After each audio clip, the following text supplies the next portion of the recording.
Don't steal Aim's job. No, see, she finds them, I look them up. I thought you meant, I would, like, because that's that trivia stuff that you grab us. That's what I thought he was saying. She finds them. I wasn't trying to suggest that you were, like, a gopher. I was just trying to suggest that you usually have information, like, and then some loser on Memory Alpha wrote this shit about, you know, what was on for lunch. Yeah. Whose plate did Phlox eat off during the fucking catered lunch? Everyone's. Douchebag. I don't like him. Am I going to like him more? Is this going to be a Neelix situation, or is he just going to stay about the same? No, because he's... No. Because you can tell they want him to be Neelix. They want so badly to be capturing Neelix energy with him, and they are so off the mark. But the thing, they didn't write him comically. Like, that was the thing about Neelix. They just wrote him off-puttingly. Yeah, like, Neelix was like a serious character, but who did funny things. He wasn't like a goofball, but he had some goofy qualities. I've seen him dance. He had some goofy dances. Yeah, Phlox is just, like I said, you didn't understand what I was talking about with MASH. Did you guys understand what I was talking about, MASH? I've not seen MASH. Right. So. No, you either, right? That's right, I've seen, like, the odd episode, and all I remember is ogling Alan Alda, and that's dude, it. yes. See, I've pretty much only Alan seen Alda? the movie. I like Alan Alda. I enjoy Alan with Alda. you. I'm surprised he's never been on Star Trek. There's still time.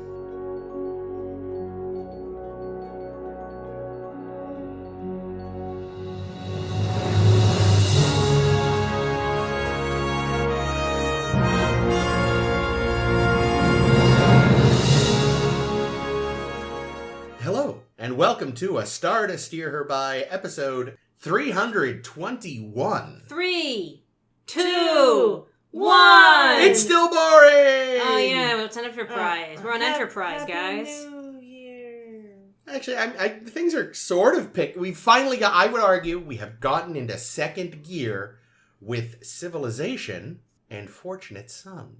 Oof, if this is second gear, we're rolling down a hill, Chris. Well, sometimes it feels like your show is stuck in second gear. When you haven't had your, your day, your week, your month, or even your year. That was awesome. I love you. I set up a reference I don't get. What was that? It's from the Friends theme. Okay. I have literally not seen a single episode of Friends. Well, let me just tell you. It ain't great. When I was in the hospital, I watched some reruns of Friends. Oh, and no. How has it aged? Oh, badly. Because, like, in the 3 episodes... No, it was 2 episodes, and there were 3 homophobic slurs or jokes. And I was like, damn. That was just sitcoms in the 90s. Yeah, but that's the thing. Like, I don't remember... Maybe it's because, like, I was friends with, like, a lot of queer people, but, like, I don't remember, like, there being shit tons of, like, anti-gay stuff in media. I just think it was very normalized, and you didn't pick up on it. I mean, we called everything gay when I was in high school. From what I've read... But Friends was a particularly bad offender, even amongst its peer group, which you're right, Jake, was very big on. Anyway, who the hell are we? We keep addressing each other. But wait a second. Before we move on, I don't feel like Seinfeld ever had any weird homophobic bullshit. No, and like they when they did it, they kind of lampshaded it in a funny and like. Is there an example you're thinking of? Or? Well, there's where every time they say that someone's gay, they're like, not that there's anything wrong with that. Like they always couch it with that, which is like shows that the characters are kind of not great. I mean, the characters on Seinfeld are all assholes. Yeah, they're all bad. They are the worst people in the world. Like, the show isn't being homophobic, but the characters are, like, going out of their way to not seem homophobic in a way that... It's disingenuous. It's hanging a lampshade on the homophobia. I honestly don't remember it at all, and I watched most of Seinfeld a few years ago, anyway. This has been 90s sitcom Homophobia Corner, featuring Chris. Oh boy, this is how it goes now. This is Ames. This is Caitlin. This is Kramer. Hey! Claps as he walks in the door. And then he goes on a racist rant. Jerry, do you mind if I have some of your cereal? He wouldn't ask if you wanted cereal. I know, you're right. I'm sorry. I don't know what I was thinking. But there's no way to, like, podcast show that that's what I'm doing, is, like, heading over to Jerry's cabinet to have myself a bowl of Chex First up, in Civilization, they found another M-class planet. And no, I'm not using that fucking word. Oh, yeah, I heard it and I was like, oh, Chris is grinding his teeth right now. Can someone else who knows the word remind me of what it was? Minshara class. Oh, and that's some Vulcan shit? And Chris is glaring already. It's So it's what Enterprise decided M-class stands for, even though it didn't need to. Perfectly- I'm sorry, but they don't have the word Star Trek in their name from the beginning of the show. Why do they get to fucking decide canonical shit about the fucking Vulcans? Klingons, I almost said. Why are they out here talking about Klingons? So anywho, they found a planet, and they go all TOS style away team where they put on some local clothes. Phlox does some makeup. After T'Pol says, "Don't, that's a bad idea, Yes. Captain.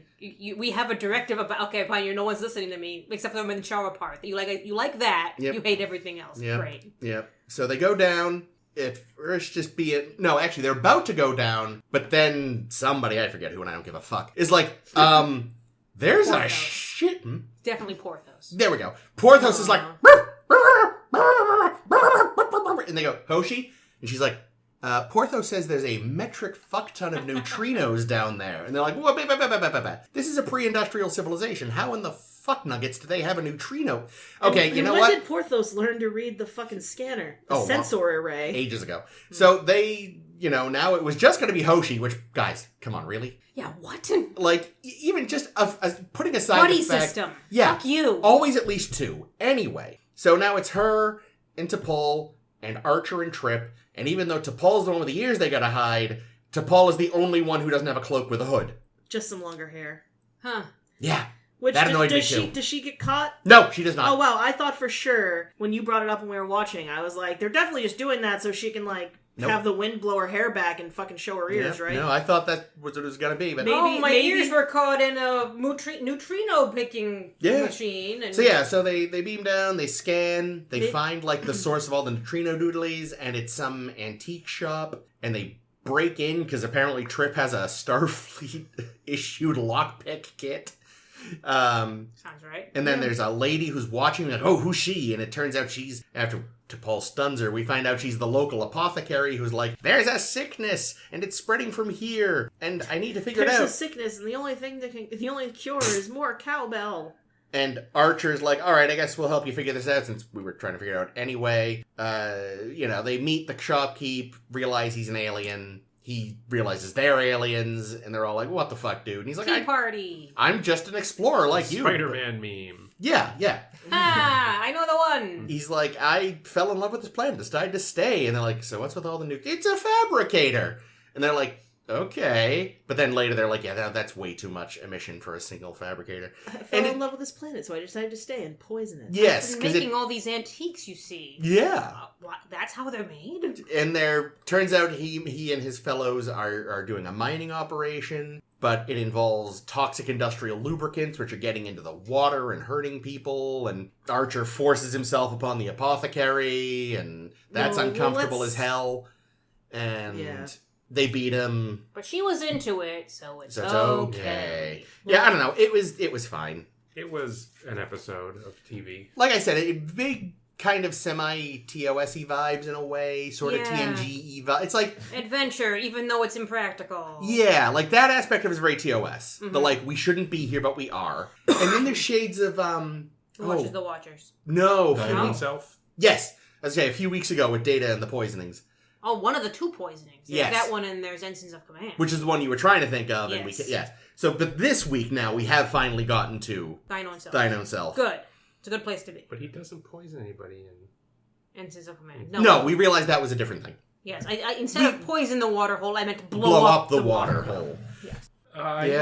Yeah, I don't know. Oh, speaking of TOS, Yes. cutting Jake off in case you were Thank you. saying something. But no, I noticed this, and I realized this was going to be very appropriate because we're talking about if this is very TOS-like. Mm. I'm sure you didn't recognize the name Malurians, which is what our friend Garros is. I did not. Oh, I did. Jake did. Tell I know us. exactly who the Malorians are.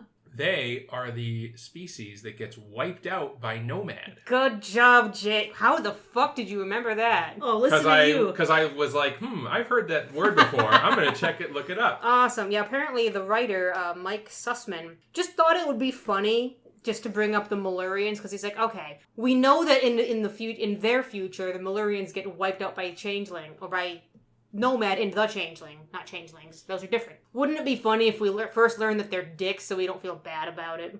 Thanks, Mike. So they're all dicks based on these 4 guys. I mean, it is Star Trek, so. Yeah, monoculture. Yeah. It is, I guess, a cute meta joke. Yeah. That's a good reference, unlike other references I could name. It is. So, how many... This brings to mind, how many species have been wiped out now? The Malorians, the Husnock, the Slaver race died out. Your favorite people. Iconians. The Iconians. I was pointing at Jake, for those of you listening at home. But I jumped in anyway.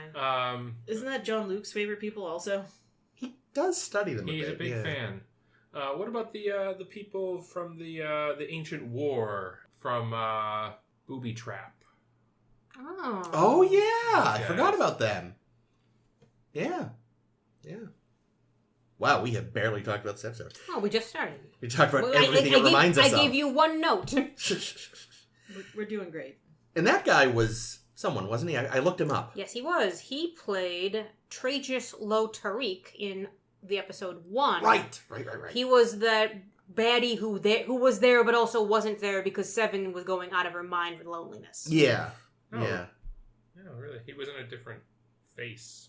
Yes, he was in a different face. But, I liked him. And he was good. Yeah, so they're detecting all these emissions, but they evidently can't scan anything on the surface.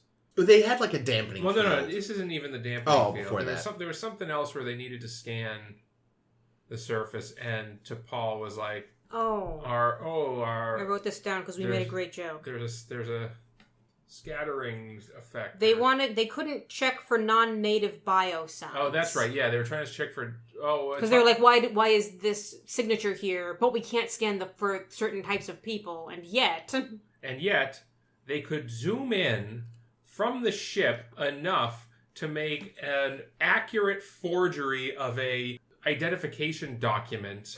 Yeah. Some real Blade Runner enhancing happening here. Yeah, we could look basically up someone's nose from space, but we don't know if they're all native or not. They also apparently just dangled a microphone on a string. Yeah, to get the language.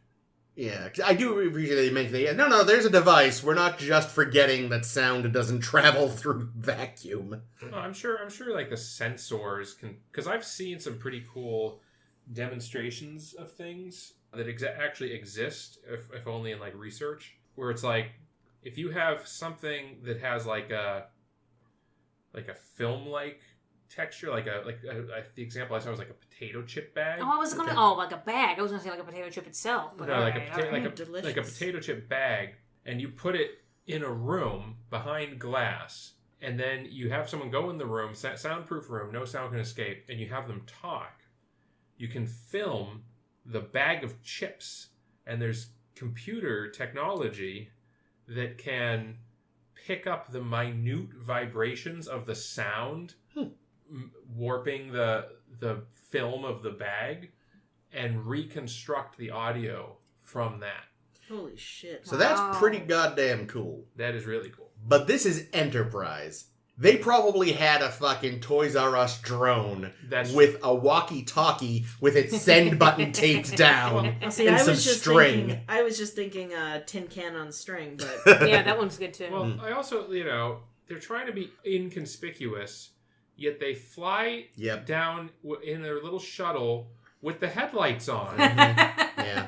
It's like, why are the headlights on? Why did you turn them off? Go in stealth mode. You have pretty advanced... You might hit something. Scanners. I'm sure you can... I mean, I'm going to go out on a limb and say that in this day and age, in the year of our Lord 2023, you could probably manage to land a vehicle using only night vision shit. Yeah. It'd be hard. That doesn't help with like the exhaust, but at least reduce it. Reduce your footprint a little bit. Yeah.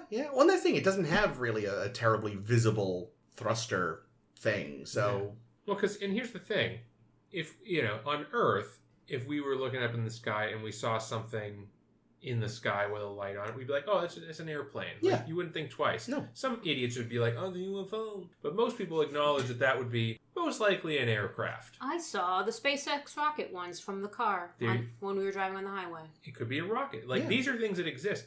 This is a pre-industrial, medieval society.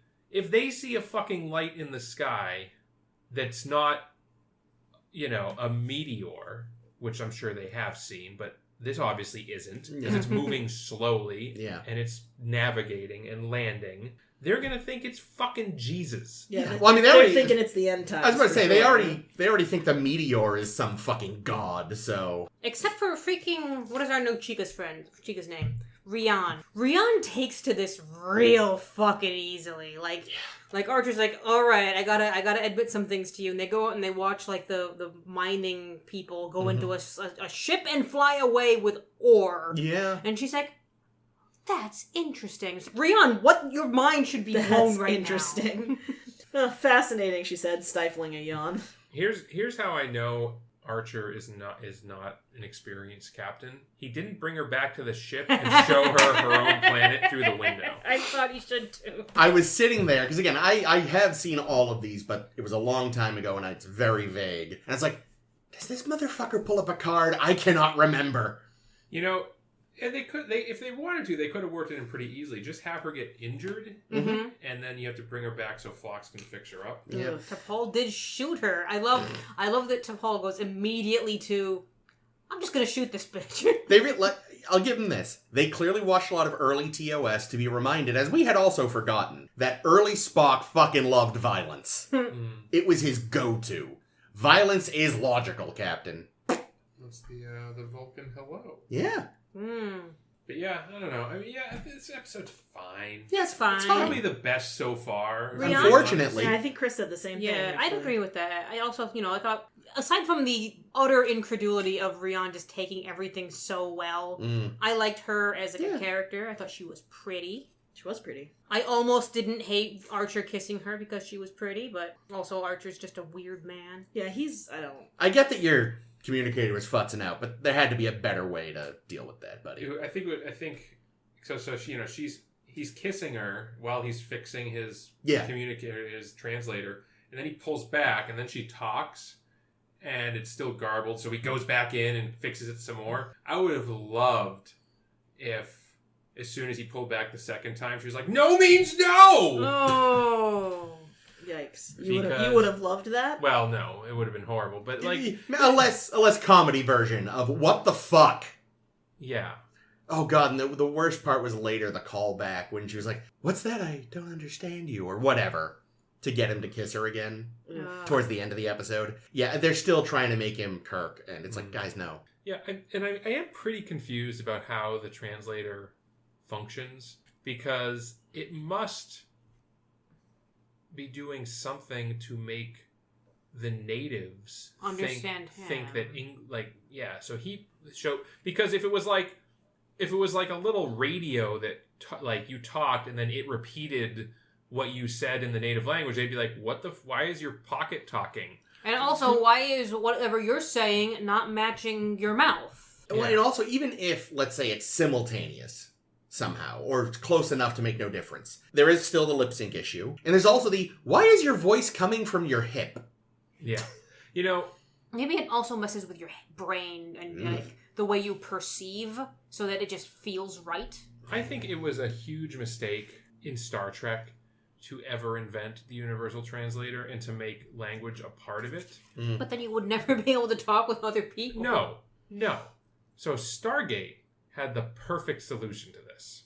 In Stargate, everyone, aliens, humans, ancient Egyptians on other planets, ancient Greeks, the fucking Norse gods, they all just speak English. They just speak English. And no one talks about it. No one brings it up. No one asks, why does everyone speak English? I think you just brought it up, Jake. You just brought it up. Because that's God's language. And that's why everyone inevitably winds up speaking it. Yeah, exactly. So maybe, the only people that should actually be speaking, the only aliens that should be speaking English in Star Trek are the Miri kids. Because they're from an alternate parallel Earth. God damn it. I hate that episode so much. I guess that technically means the bread and circus people.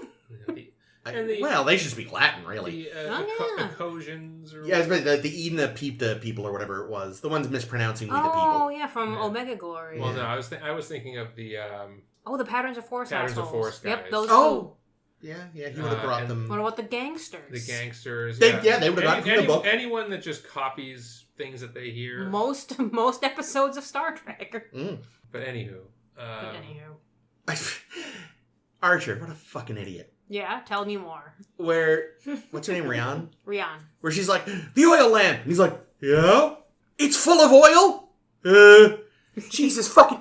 It'll explode if it gets to a certain temperature. It's like, Archer, have you never played a video game? The woman just said, that thing's full of oil. Translation, it's a red barrel shooting. Yeah, well, that's the thing. That was this problem. It wasn't painted red, so he had no idea. But like the fact that she didn't just say, the oil lantern, and he immediately goes, of course! Bang! He needs an explanation. It's like... Even the audience wouldn't need that explanation. Yeah, no, I got it right away! Normally you need to spell it out for the audience, and that's why they have to make Archer dumb, but no one even needed that. So here's the other thing. This is a pre-industrial society, so odds are they don't really have... They're not like mining petroleum. Yeah. It's probably whale oil or whatever their local equivalent to whale oil is. Yeah. And unless these are exploding whales... They might be. They could be. We don't know. That's true. true. If you had exploding whales around, you would definitely hunt them because you would not want them to be randomly exploding into your boats. Well, you know what it is the oil superheated, and that caused the structure of the lamp to buckle. It was actually it was the metal flying apart, not the whale oil exploding. I just think it would have been much more realistic if the thing just broke and then liquid hot oil fell flaming on people. Or like napalm, just God! And then we just had like a 5-minute scene of the baddies going, and then Phlox comes down and is doing skin grafts. And...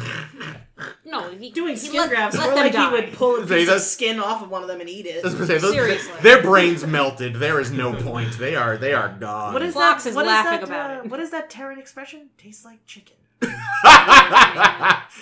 then he'd do a big stupid ass Phlox smile. Yep. I would cry myself to sleep. Like now, can we weaponize these exploding whales at a large scale setting? Well, very large scale. They're whales. So it's I'm picturing like Kirk with a hand. Like no, let me try that again. Kirk holding like a hand grenade sized humpback whale, pitching it and it explodes. Okay, but it's actually Fudgy the whale. There's a grenade pin in its blowhole. Oh, this is becoming cute. It's set to blow. Baby. Oh yeah! Instead of saying fire in the hole, you go Darcy blow.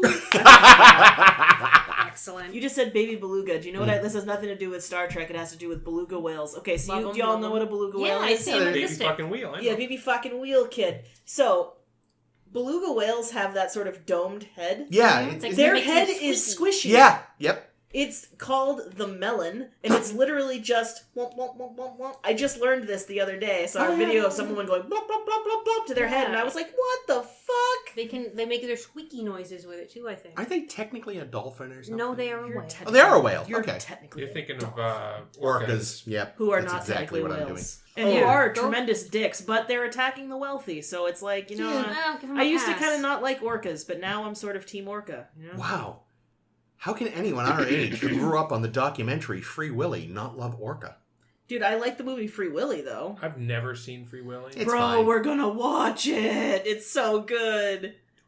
We're watching it. When's the last time you watched it, and does it hold up? I watched it within the last week. 2 Within years. the last 35 wow, years. really? I didn't watch, so I will say that I didn't watch the entire movie, but I feel like I watched through the more cringe-worthy shit because I feel like the ending is just good because they're just like, we're gonna get this fucking whale out of this horrible tank. Like, how can you not love that? So here's the thing about Free Willy.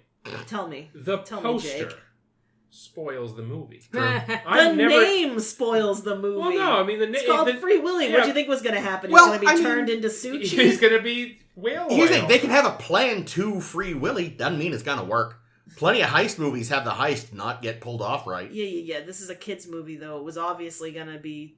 Willie was gonna be freed. Like, So, it was gonna happen. Speaking of kids movie and bringing it back to the episode of Star Trek. I'll believe it when I hear it. Good job, buddy. Something I've noticed. So, okay, I'm going to go off track for just a second. I You'll understand. recall that prior to the 1990s, television Or the 1980s. television shows did not have like PG rating, X rating, whatever. Right. They would, but then they introduced at some point in the 90s. They introduced those little like TVMA and TV whatever. Yep. I think that Star Trek was corrupted by those because I've noticed that on Enterprise they are incredibly reluctant to kill people. Just the show is like. Nobody fucking dies. The bad guys don't die. The good guys definitely don't die. They didn't kill any of those Malurians? No, they're all fine. Huh. Yeah. There's one guy that was unconscious when he got beamed up, but I'm gonna. But he should have died earlier in the episode. Like, why didn't they just fucking kill him? Right. And I think guy. even next episode, Yeah, there's maybe a passing mention of casualties, but we don't see anyone bite it. Like, let's go back to TOS. It's a fucking Bloodbath. trope. Oh, yeah. The first episode, we kill so many people. The term red shirt. Gary Mitchell is a monster. All those fucking tribbles. All of them. Now- Scotty, no! Now, I do know that in the Stop leaving future of Scotty Star alone Trek, with the women. And there the will Finns. be plenty of death Yeah. in the future, and that's fine. But I just think it's interesting that like we never see, or we haven't seen, I should say, Archer or the Enterprise crew shoot somebody to death, Yeah. or there's a misadventure, and the result is death. The guy that got beamed up in the storm, should have been dead. Yeah. They were gonna kill him, but they They realized. pussed out. They're like, "Oh, well, that's gonna get us a TV 14." yeah. Well, no, the Novakovic, reasoning that did guy. make sense though, where it was just like if it was the first crew death, it should be a bigger deal. And it's like, yeah, I can see that from as narrative. Yeah, standpoint. unless you're like TOS, where it's like, oh, they just happen all the fucking time. Yeah. We deal with it. It's fine. Yeah. Kirk puts a notch above his bed about it. I was gonna say the one time it's kind of a thing is when that guy died right after his wedding in that one episode. Oh, and Balance of Terror? Was it that one? Yeah, it was. It was. Yeah, he like sits down with the bride later Hmm. to be like, has it been long enough yet? Oh, no! Oh, God. Sorry, that's Kirk Drift Kirk. That would be Kelvin Kirk. Kirk's a jerk. But yeah, I don't know. That's something I've noticed about the show because I like the whole time. Like, okay, that guy, they gotta kill this guy, right? Like, he's gotta die. Yeah. Yeah, and his friends, while they're actually attacking you. There's a fucking gunfight in the middle of a town square. Well, apparently Archer's such a bad shot, he has to rely on the red barrel method. Apparently. So Hoshi came down in the initial landing party. Yep. Did nothing. Not a thing. No, that's And true. then never is seen again. Oh my god, I lost track of her and didn't notice. She didn't even have a fucking small breakdown about anything. Her wig was great. She had this crazy plaited braid Oh, that's thing. nice. It was really nice. You only got one good look at it. But That's the other thing about the show. I think they're really trying to do the triumvirate with Archer. oh god, yeah, they're trying to force Paul it. and Trip, Mm-hmm. and just having them do everything. Yep. Yeah, and they oh my god, they fit perfectly with the fucking Kirk, Spock, and Bones triangle Yeah. there. Mhm. Because you've got the logical Vulcan, you've got the Southern charmer, and you've got the man who just puts his mouth on things now. Mm-hmm. Wait, which one is that supposed to be? Apparently Archer, I guess. No, it's Trip is the one that got knocked up that time, so But he didn't put his mouth on anybody. that's true. He wanted to. Also, Archer was pissing me off so much. Like, the teaser of this episode already enraged me. Oh, that was so dumb. Where, what's the status of today? Says Archer in his I'm over-emphasizing things way he does. And Trip and T'Pol and whoever else is around like, oh, well, we saw some cool comets. There was this trinary star system, which, all the scientists at home are going to cream themselves over. And Archer's like, oh, those are sucky discoveries, and I don't like them. Isn't there something more cool? And they say, oh, well, we did find an M-class planet with life on it. And you beams. Like, you should have started with that. I'm like, Archer, these are legit scientific discoveries. But also, how did Fuck you. How did they get T'Pol to play along with that? In what Because way? T'Pol was legitimately not nonplussed by the planet. Good point. She didn't want to go to the planet. She wasn't going to tell him. True. She probably said to Trip before the meeting, or whoever it was, says, just okay, we're not going to bring up the planet, okay? Because we've agreed that we're not going to go to the planet, so we shouldn't even mention it to Archer. And everyone was like, yeah, sure, T'Pol. Yeah, we won't talk about it. Good. But you could tell that was their plan because they were already smirking and giggling like hee hee hee tee tee. So the audience already knew what was coming, even if you hadn't seen the episode. It's just like, Jesus fucking Christmas. Yeah, that was stupid. But we also must learn that. So this would be in chronology. Our very first dress up like the inhabitants and go down there and blend in. True. So Archer came up with the protocol. The let's play dress up protocol. The Archer maneuver. Ooh. Yikes. Something I noticed when they first go into the antique shop during the day, not when they break in, but when they go in and meet the alien, you can very clearly fucking see his glowing instrument under his jacket. Oh my! I know. Andy's happy to see it. Yeah. Well, like he's got like this cape or like some kind of outer garment. Yeah. And then he's just got like this glowing piece of technology that's very obvious, very bright. And I'm like, do prehistoric customers come into this shop? Prehistoric, like they're slee stacks. Yeah. No, but seriously, like, does he get local customers coming in and no one's like, what the fuck? You're on fire, sir. You know? Oh, it's the rarest of gems or something. What is this black magic you're doing? How did the fucking... Okay, so Toshi had to calibrate the universal translator for the local language. Yeah. How the fuck were they able to talk to the shopkeep? Or I guess he was speaking the local They were language. using body language, baby. Did he learn the local language, or does he have another device? Is the two devices talking to each other? He's using body language, baby. If you have too many people in the same room with too many universal translators, do they start to get confused? Wow, yeah, I bet. They just start to fry. Fuck, mine switched to Klingon. Hold on. See, it should have just been like... It should have been a Babel fish. That would have been a better technology. Yeah. And then everyone just speaks in gestures instead of... I just want to rewatch Farscape again. But when don't I? What if everybody just speaks a little bit of Chinese and also say whore a lot? Ugh. How would we feel about that? That is the Whedon approach. I had a thought and it died. Sorry. Like all my hopes and Died on the dreams. side. Dear God. No, but speaking of language, here's another note.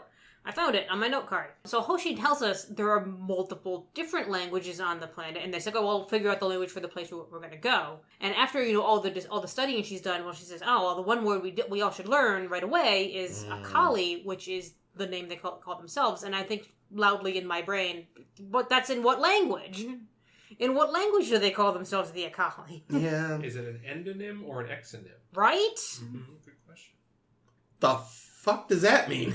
So if this is a thing in linguistics, an endonym is the name that you call yourself. Oh, endo and exo, right? Okay. And an exo. Yes. So, like, good example would be The Germans. Deutschland versus Germany.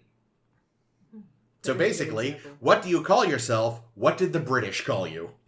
Yes. Do you call yourself Batman or do you call yourself Bruce Wayne? Man-bat. No, that's a different thing. I don't know. I thought generally the romance Forced. very forced. Yeah, like forced. not In developed. fucking every sense. I wish they had developed it a little more. Just don't bother. Just have them be friends. Yeah, colleagues. that's true. Well, I know. I get they wanted to do that for. But it was a dumb thing to do. Well, of course. It was a dumb thing to do. To do. Yeah, I don't know why I came out like that, but I'm running with it. Governor. Here's my favorite note on my card. I'd advise against that. It's T'Pol's new catchphrase. I'd advise against that is Vulcan for screams for 10 minutes straight uninterrupted. That seems right. We got to see yet again the enormous might of the Enterprise's weapons. Oh, see, I thought you were going to say Trip's package. Oh my. Oh, yeah, because it couldn't get through the shields, right? No. Trip's package couldn't get through the shields? I did like the solution, though. And yet he's the one that got knocked up. blowing up an oil lamp near the ship. Yeah. Oh, that is what that was, wasn't? I didn't even make that fucking connection. She red barreled it, but she didn't need a fucking explanation. She's not an idiot. See, girls can be real gamers too. But yeah, that was a good solution. It's like I get that you're trying to show that it's early days and stuff, but you don't need to wharf the Enterprise every week. True. Like, there's got to be some people they sort of level with. Using the verb wharf is pretty good.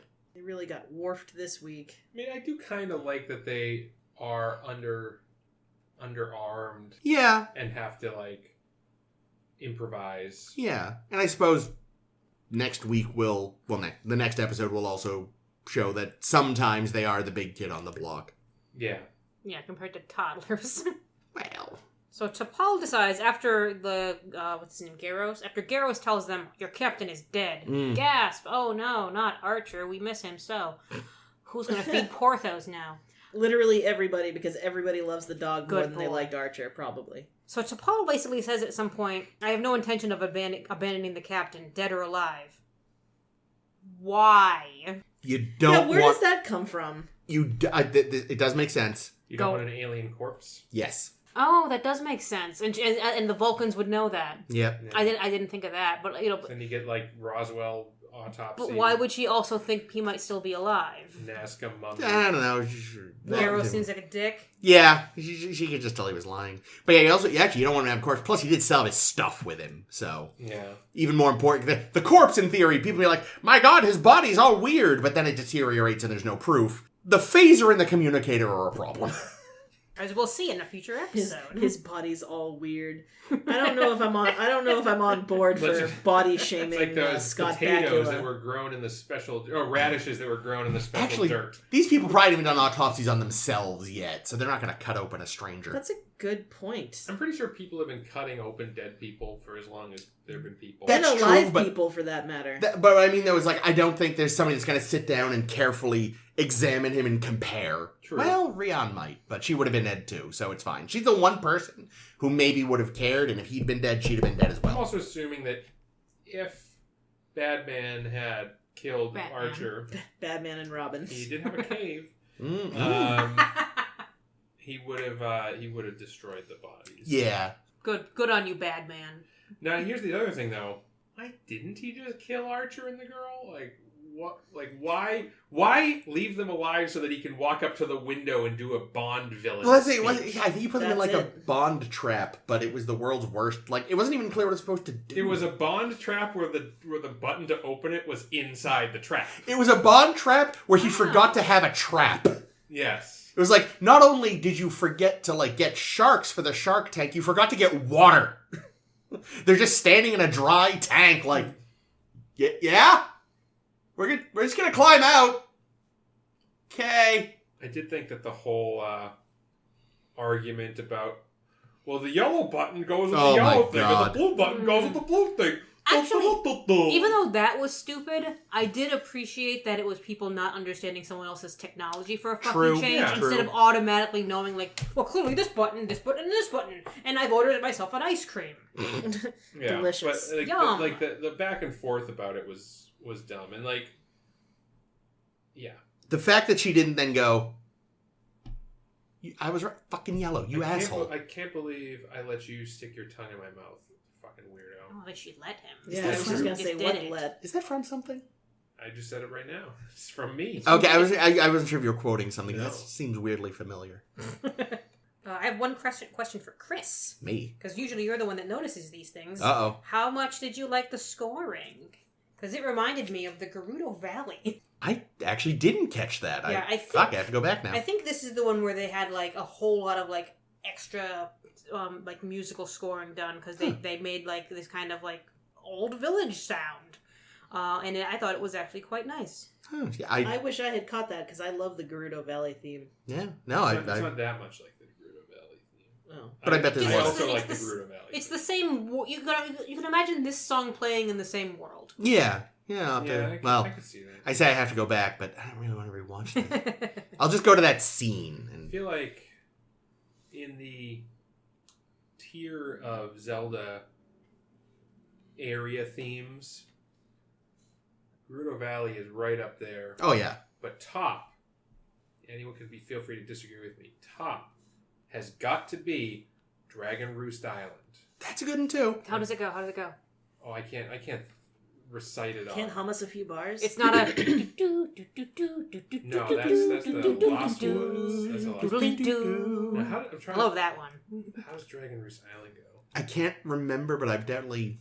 Smooth McGroove has done it. I know that much. It's very good. I love Smooth McGroove. There's echoes of it in Breath of the Wild. Yeah. Well, yeah. When he goes to... They echo quite a bit in those.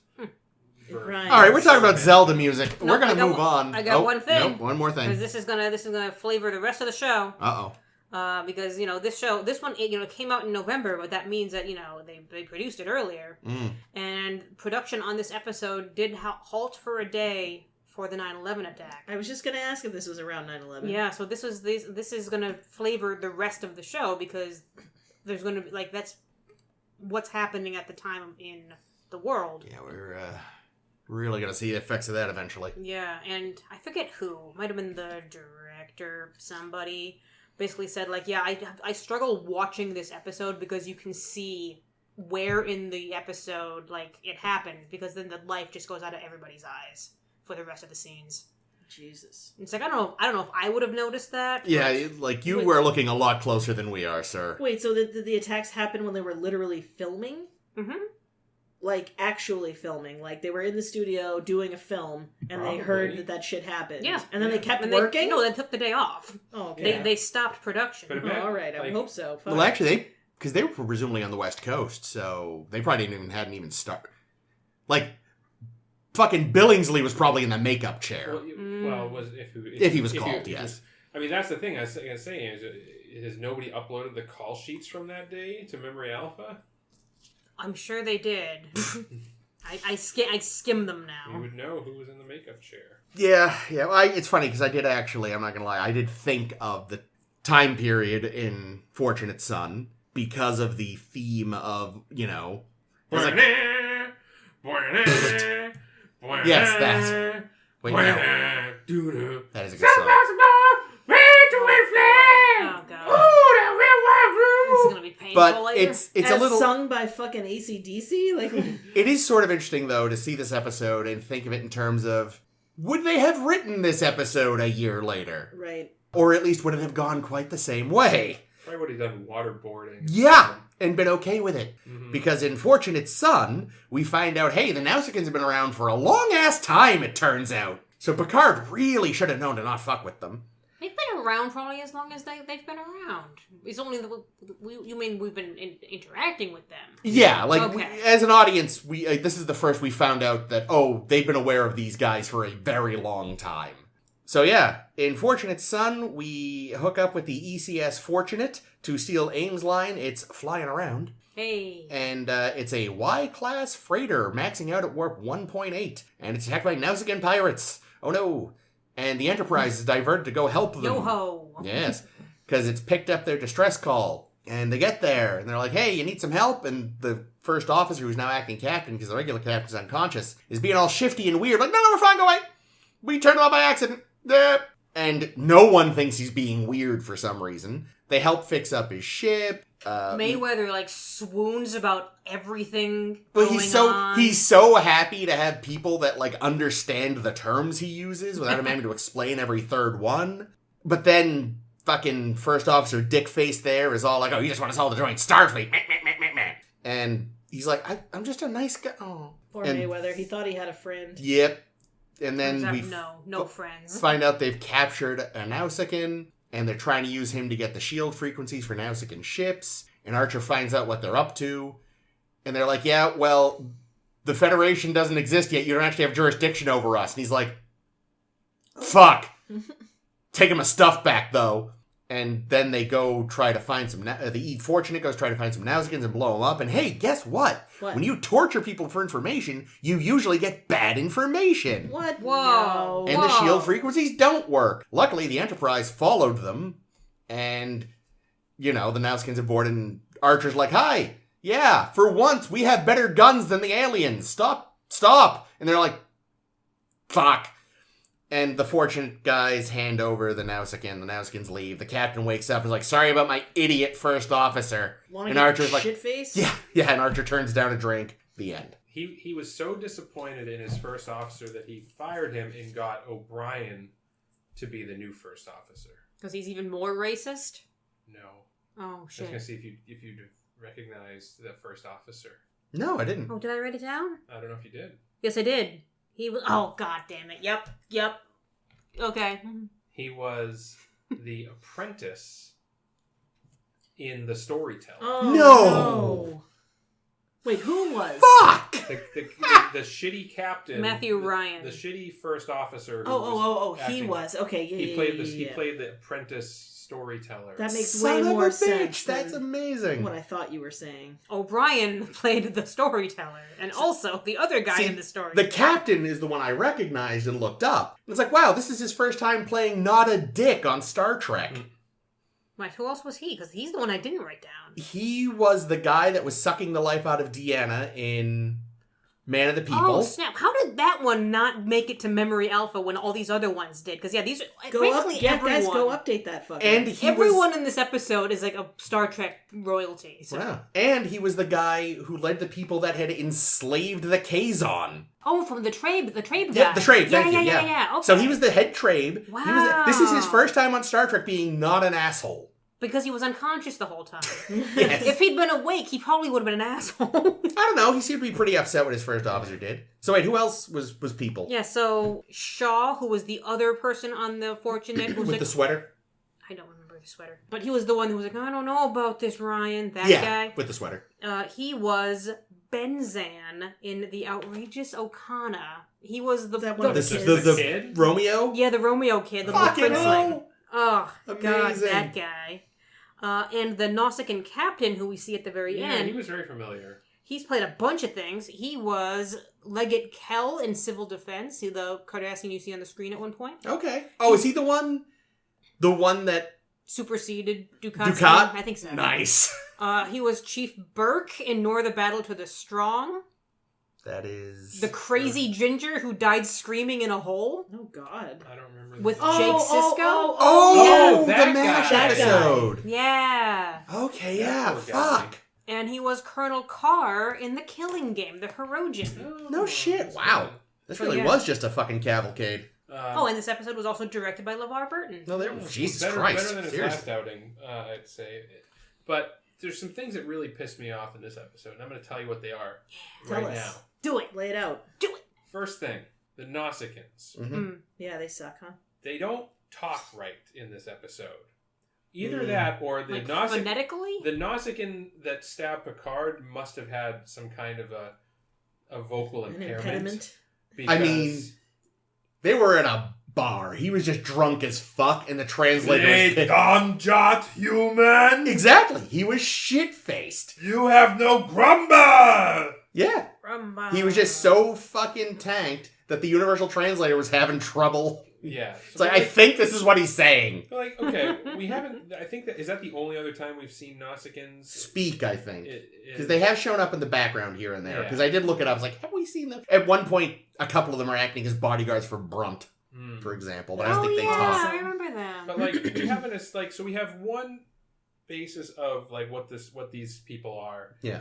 And it's that episode, and they talk in a very distinctive way, and like they just didn't give enough of a shit. Mm. And I guess I have to blame LeVar, maybe, I don't know. They didn't give enough of a shit to make them consistent. Well, I mean, again, he didn't write it. He didn't write it, but like Also, not all Nausicaans are the same. Hashtag not all Nausicaans. I guess, but I mean, these ones are pirates, though. Yeah, so these ones, if the only ones we've gonna- met are dicks. If anyone's gonna talk like a weirdo, it should be these guys. The other thing is, Yar. No, she's not. No, in like- this one. Oh, that's right, she's dead. like I guess the Not born yet. So- Sela, though. Wait. these are Nausicaans, Mhm. and again, we really only know about them that they were in Tapestry. Yep. I can't help but think that there's another group of pirates that would have made more sense Oh, Good point. okay. to be operating in this part of the galaxy at this time. Ooh, Yeah. ooh, the Vulcans. The fucking Orion pirates. who we've talked about, who's Yeah, been on the show before. That's a good point. And the thing about the Orion Pirates is they can just talk like regular people because I don't think we've ever heard them talk. Also, I feel like anyone in the Syndicate, and granted this is later chronologically in the show, but the people in the Syndicate aren't all just Orions. There's like humans, there's other ones. Well, don't let me go on another rant about how I really feel that making Orions the green people is a fucking retcon. And we're going to see this later in Enterprise, and Orions right? were never intended to be a fucking race of green people. They're a race of, or not even a race, they're a group of pirates that are of all species. There could have been a Nausicaan, there could have been a Vulcan, there could have been a human, there could have been an Andorian, there could have been a whole group of them. Chester. They're a confederation of pirates that operate under the name Orion, because Orion is just the name of a constellation, okay? Yeah. It's probably something that was started by fucking humans. Yep. And they just happened to, at one point in time, have enslaved a green woman. Yeah. That's right, because she was a slave. She wasn't necessarily from there. Why would we assume that the Orions are green because the people, I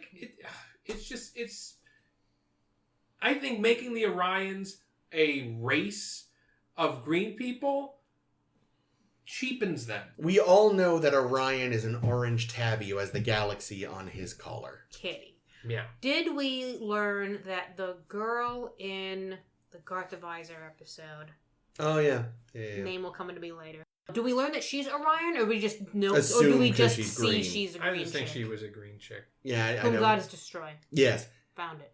Yeah, I don't remember if they say or not. Okay. Which episode is that? That's one where Garth of Izar runs is a person in a loony bin, and he took it over because he's also a shapeshifter. Is He this the pretends one to be Kirk. Where Spock should have just stunned the two Kirks. No, this is the one where they suggest that Uhura is probably assaulted, right? Isn't that episode? No, that's Gamesters of Triskelion, and that's upsetting. That's a girl with green hair. Yeah, with the Lady Gaga outfit.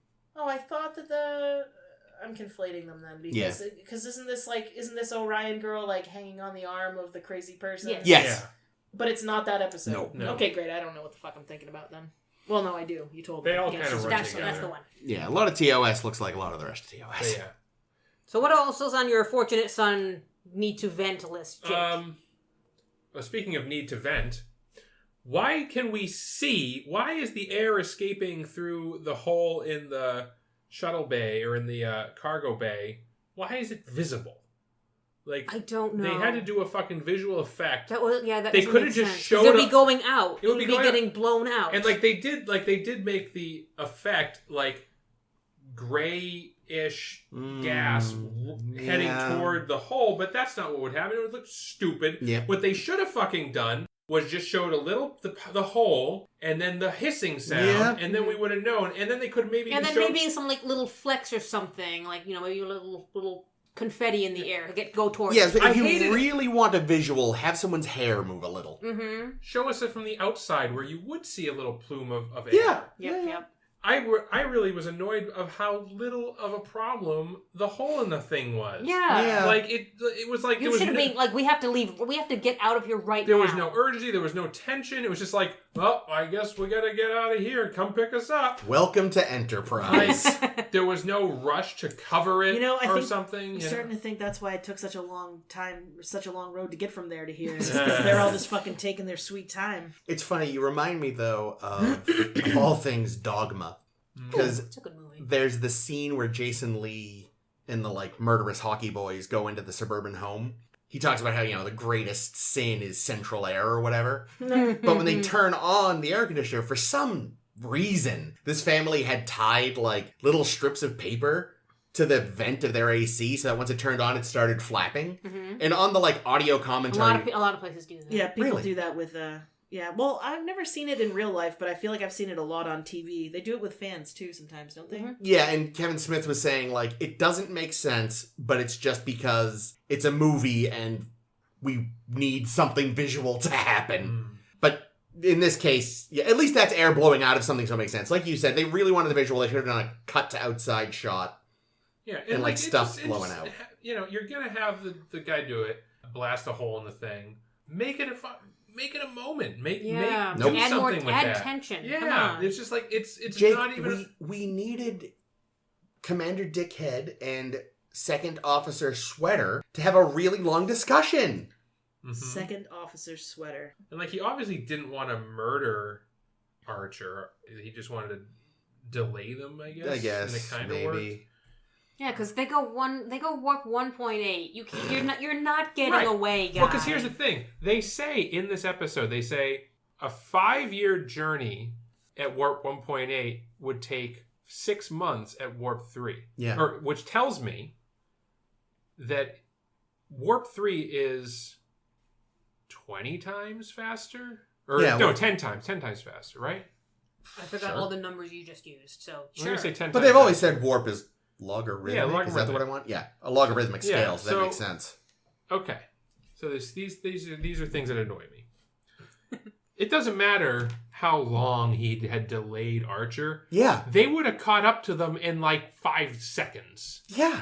So the fact that they didn't is ridiculous. Let's be fair. This guy's a fucking moron. Because don't forget, the Enterprise is a warp 5 ship. They don't usually go warp 5, but they typically like warp 4 is not something that would be 100 times faster than warp 1.8 or warp 2, whatever they're doing. Okay, let's also talk about warp speed. At the end, the fucking captain says, "Well, I guess my ship's obsolete. I guess I'm gonna have to upgrade to warp 3 soon." Yeah, you fucking are, asshole. How the hell are you even still in business? Who is putting their fucking thing on the slow boat that is 10 times slower than every other ship? It sounds like commercial warp 3 engines are coming, but aren't there yet. So no one outside of Starfleet, it sounds like, has warp 3 yet. I didn't get that. It just seems it seems to me like when you're dealing with speeds that are that dramatically different from one generation to the next. Yeah. Every ship is always going to be obsoleted by the next ship. Yeah. Like not just like, oh, what a clunker. You know, it's not like I have an old Trans Am. I can still go 80 miles an hour in this old Trans Am, even though, you know, a new Hummer, I don't fucking know, car is a lot better. But we're not talking about that. It's not a junk box ship. No. It's the fact that it is completely inadequate. It's like it is equivalent to you're running a shipping company. Yes. In the and cart. In the 1890s. You're still using pigeons. We'll get your stuff from here to St. Louis in 14 weeks' time. Well, maybe not quite that long, but it'll take quite some damn time. Because I'm going to take this here horse and this here carriage and load up all your products and goods. Still a better accent than Mark Twain. And take them to St. Louis. Talk about your low bar. On the mighty Mississippi. And then somebody comes out and says, I've built this fucking train. And it goes to St. Louis in a day and a half. Fucking horse and buggy guy, he's out of business. Yeah. He doesn't have a job anymore. If anything, he's working at the train company. Yeah. They wanted to clearly have this whole, like, sort of whimsical, we're losing the Wild West element. But this is the first episode that even established there was one to lose, so we don't care. The ancient West. Yes, that's correct. So, like, and plus, it's like, we're here for Starfleet. You're a jackass. We don't care. Good. Considering how your first officer behaved, I'm glad you're about to lose your rights. Yeah. But I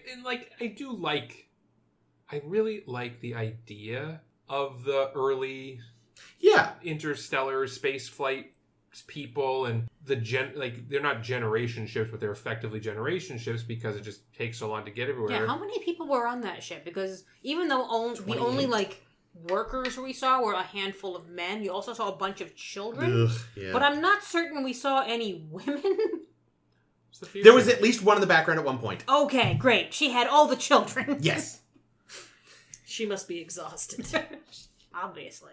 Yeah. I mean, it was kind of interesting. It's like, oh, right. They don't actually have to do what Archer says. That's kind of unique and weird. I don't think something like this ever really comes up again, though. So there's no one has any jurisdiction on space in general. I mean, in this thing, at the very least, it's like maritime law. Starfleet doesn't seem international to. waters. Yeah, I mean, like, why would they though? Like, No, I know that's because in the past we're used to seeing them in Federation space or whatever. This is like, oh yeah, there is no Federation space. Yeah, yet. I think it's just space. I mean, for all we know, it's Nausicaan space. You know? We don't know. It's true. Like, it's a trade route, but yeah, it seems to be kind of largely self-policed. But that's the other thing that's a little ridiculous to me is that, like, you would think that there would be like a merchant navy in operation under whose flag? Well, like under their own flag. Under their own like flag. a corporation. Pirate flag. Like, this should be a great business. Running protection, escorts for trade ships, because I want to see that episode. Yeah. I want to see literally anything set in the Star Trek universe, not from the point of view of Starfleet. Yeah. Because we have even fucking season 1 of Picard, which, teased like, oh yeah, we're going to see some civilians. Nope, everybody's ex-Starfleet. That's true. Fuck you! Except for Kestra. Yeah, but it's the major like, literally the only one that isn't ex-Starfleet is ex-Daystrom Institute, which might as well be Starfleet. Mm-hmm. We still have not gotten a proper... Prodigy! Closest Bring thing! back fucking Prodigy. And even then, they steal a Starfleet ship. Yeah. And they want to get to and they the Federation. To be Starfleet. Yeah, so even that's not quite there, but that's the closest we've gotten to, like, what do normal people in this fucked up universe do? Yeah, and that's fascinating. Like, I know, like, so I wrote down this, that the writer James Duff, he wanted to explore this culture of the space boomers in contrast to, like, the advanced Starfleet vessels and all this thing. And they do this episode, and oh boy, they could have done better. Jesus Christ. Such to the point that Braga basically decided, well, we're not going to do this anymore, because if we're going out into space and just finding humans, we don't want to just see humans. We want to see other shit. I'm like, yeah, but the humans are interesting in that respect, though. Yeah, again, you're missing the point that, like, every human we meet is Starfleet. Or a Federation colonist. Or, like, just give us a person. Yeah. Like, the world that these people on the Fortunate live in is interesting. However, and I'm going to go off... Let's dive into Mayweather.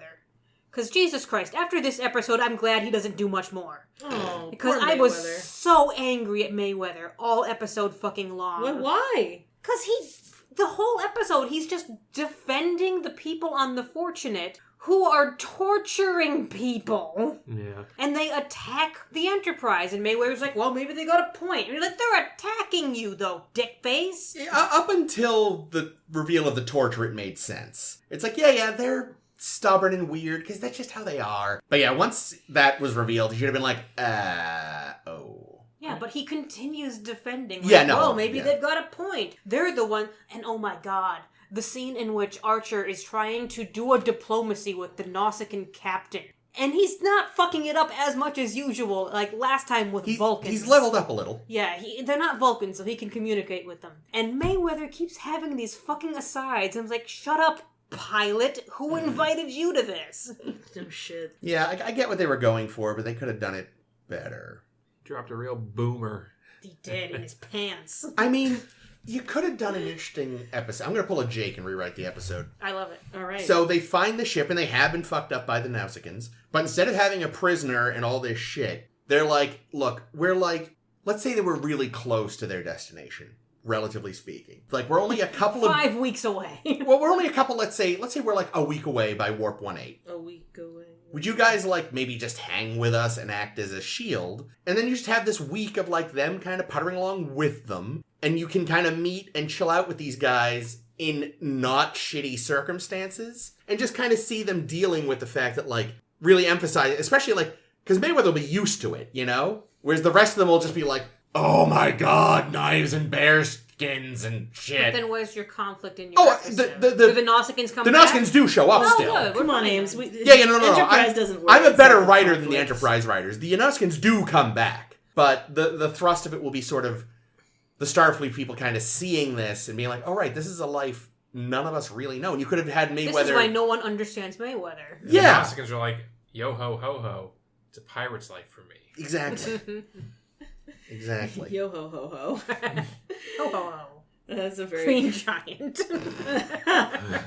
Red Robin. Yum. That doesn't fit. I don't care. Yeah, I'm with you, Chris. I don't know. I think there's a big missed opportunity in this episode. I think, something you said about the Ames, about the...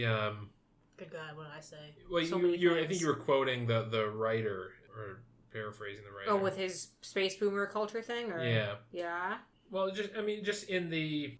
As on the whole, and I think I've said something similar to this, I just think that this show is missing the mark that it should be hitting. Mm-hmm. How do they hit it? Well, what they should be doing, in my opinion, they have this prequel. They should be doing stories about the frontier Mm-hmm. and like crazy shit that happens in space when there's no law and there's no Starfleet and it's just yourselves against the world. And this got teased that they were going to do that, but then like every episode is just like Star Trek. Just Star Trek. It's like they're just doing TNG shit, and like why bother? Why bother making it a prequel if you're just going to do TNG shit and the weapons aren't as good? I mean, let's be honest though, that's kind of been the problem. That was the problem with Voyager. They had this big idea that they abandoned to just do TNG shit. Yeah. They got really freaked out by the reception of DS9 and said, "My God, just give them TNG forever." Then just keep doing it. Like, don't create these. Like the thing about DS9 is it's created a premise, which is we're in this station. It's not Starfleet. We got aliens on the station. We got hostiles in the Cardassians. And they fucking did it. And they did that. And they did their premise for 7 years. Mm-hmm. Occasionally they do a TNG thing just as like a one-off here and there. I feel like frequently when they did do that, they were weaker episodes. Yeah. Yeah. And they go and kill Opaka and shit. Like, a little TNG for a treat. But for the most part, they stayed true to their premise. Voyager did not. It was still good a lot of the times. But how often we were like, oh, if only they had stuck to the premise, it would have been so much better. Or looking at an episode and say, oh, hey, now just put this on with the TNG paint and it's the same fucking story. Yeah. And then I feel like this one is starting to fall into that same Well, and they also... trap. There's that, and they just kneecap themselves right away with the temporal Cold War. Yeah. Didn't need that. Again, I swear they literally... Glad it hasn't come up. I swear they only did it so that they could be like... If there was ever a continuity issue, they could have been like, temporal Cold War! Lazy pricks. I was going to say, that's way easier than remembering the whole history, I'm sure. Don't worry about it. That's my answer. Yeah. Canon is dumb. Yeah, but then people on podcasts will bring it up later and be like, what if they missed this particular note? Well, you remember the story about how... Darth Plagueis the Wise? Yes. Sorry, I don't know why. It's not a story a Jedi would tell you. No. How DC Fontana wrote Farpoint, right? I'm not making. She wrote half of Farpoint. Yeah. I mean, Jean got the and other then half. Jean took her script and rewrote created Q. Yep. It kind of feels like the Temporal Cold War is a little like that. Yeah. Like they had their broken bow, and it was. Isn't it a broken bow? It is, which you corrected me in the first episode, and I didn't hear you until the recording. I always said broken bow, and then somebody on, maybe it was you, said probably broken bow, and I was like, oh, I must have been saying it wrong my whole life. I say broken bow only so I can say broken bow wow. But yeah, because I think in the episode they even say, and like I said, going back when I was editing the first episode, you did correct me, but I didn't hear you. You just thought that Chris was like pulling a, don't correct me. That's funny because I've always said broken bow. Yeah, I'm the one that... And then I adopted broken bow after you said yeah, that was Thanks, me. Sorry. Okay, broken... So, yeah, we have broken bow, which could have just been the episode about returning the Klingon. And there was plenty of content. Crash lands for a different reason. Mm-hmm. Yeah. And... Nope, we need Sulu bonds, we need temporal thing, we need this room, and this woman who kisses... Not Kirk, the other guy. I will say, I said at the time, Shatner. I hate the idea of the Temporal Cold War. That room was cool, though. That was a cool room. And the blurry fight was dumb but fun. And then, like, Berman read the script and was like, oh, this is great, but you know what it needs? Complication. Q. It needs a Q. Oh. Temporal Cold War. Oh, you're right. Dang it. God, I hate like Rick that. Berman. Wait, are we getting Q in this series? No. No. I'm saying that the Temporal Just Cold a War magical- Is there Q? Yeah, Is a magical there Q. element. But I way gotcha. less well-dressed and way less fun. And it's used in a similar way throughout the series where, like, it just pops up Yeah. in random episodes. Yeah. Sounds like something to look forward to. Oh, the Valiant. The Valiant from The ship Mm-hmm. DS9. What about it? Red Squad, Red Squad, Red Squad. Oh, you were saying that for me. That was my cue. Q! Speaking of Q, Chris is prompting me to say that I felt like there were I felt like this had shades of, what the hell? The Valiant. Of the Valiant, where it's like somebody who was never meant to be in charge of the ship gets in charge of the ship and just immediately fucks everything up. Do we think Ryan knocked out the captain? No, I kind of don't. Maybe when he noticed he was knocked out, he gave him a little extra bonk on the head to make sure. Bonk on the head. That would have been an interesting conflict, maybe. Is if he was starting to come too faster because of Phlox's ministrations, and then he's like... Oh, and then so that Phlox actually knows fucking anything? Again, I'm... Phlox is like a masterclass in how to be an annoying prick. He knows that at least. I am increasingly thinking of him as a less charming Zoidberg. Wow, that is the lowest bar. The captain should have been dead, if you ask me, but the show doesn't kill people. So. That's true. Yeah, even the no Nausicaans that we saw, I mean, I'm sure some died, but we didn't see any die. No Nausicaans. How did they get that guy on board? I think they had boarded the Nausicaans Okay. had boarded the ship Okay. and they captured him. All right, that makes sense. Right, yeah, because they even said the like main docking bay was all fucked up, and that was probably from the Nausicaans were there. Well, I think they said the main docking bay was fucked up because that's where they were hiding the prisoner. No, before they even talked to them. Oh. Like, Reed was, like, scanning, and he's like, there's something wrong with the what's-it? And Mayweather went, there should be an auxiliary one here. I'm sorry, what was bad that? trip Do impression. that was Mayweather. Oh, that was your Mayweather Do it impression. again. No. Oh, come on. Oh, hey guys, there should be some auxiliary power. Sounds like, you know what it sounds like? Or what I just did sounded like? The version of the Memtat, what the fuck? Okay. Brad Dourif. Yep. But in the... Mentat, yeah. But in the, in the redub yeah, version. when he's like, yeah. I drink this whatever to make me open my Juice mind. of- You know, it's just, yeah. Yeah, Anyway. the parody version. You're right. Oh, the parody door. What a great reference. I'm so sorry. Hey, it's an excuse to share that video if we want. We've already shared it. We have? You can Pretty share it sure. again if it's Yeah, funny. fuck it. Yeah. Anyway, but this episode has my favorite line. I'm sorry, I don't know which child is named Nadine. Oh my god, I loved I was that. like, hero to Paul. Bless you. That's my favorite DePaul moment to date. And it felt to date. It feels very Seven. Yes, Mm. a little bit. Like, Yeah. because she's like, oh, thanks for not telling. And he's like, I merely told the truth. I did not know your name. And that just felt very Seven. And then she like, neck not pinches her giving a for fuck. no reason. Throws her right on an airlock. No reason. But here's the thing. You just said that that's the best line. You said it's your favorite line or something. From this episode. Oh, from this... Okay, I was going to be like... Because obviously the best line in all of Star Trek, undisputed, no one can tell you what's going to happen tomorrow. Not even an admiral from the future. I do love that line. That's so good. Did I already use that as a title? I don't think I did. Gotta use that Admiral at some from point. the future? Jesus Christ. I almost used it for the Voyager finale, but I had to do To the Voyage. Dang it. Did you, though? Well, I miss Voyager, you know? This show's not great. Yeah. Yeah, I'm starting to wonder if maybe I liked it as much on my watch because I hadn't watched a lot of Star Trek in a long time before that. You didn't have the comparison to And make. now it's like right on the back of so many better things. It's like, oh, this is a bad show. I do think that there are episodes out of this show that I I think swear, are pretty good. And yeah, and I feel like right? it gets more consistently good later. I know there's a lot of, and we'll talk about it a lot in the future, but I know there's a lot of mixed feelings about, in like season 3 gets a lot of hate, but I think there's some good episodes in there. Season 3 is But it has some messages, we'll yes, say. it does. Yeah, good episodes, not necessarily good Star Trek. Yeah, no, that's a good way to put it. But anyway, something that bugged me about this one too is so many things.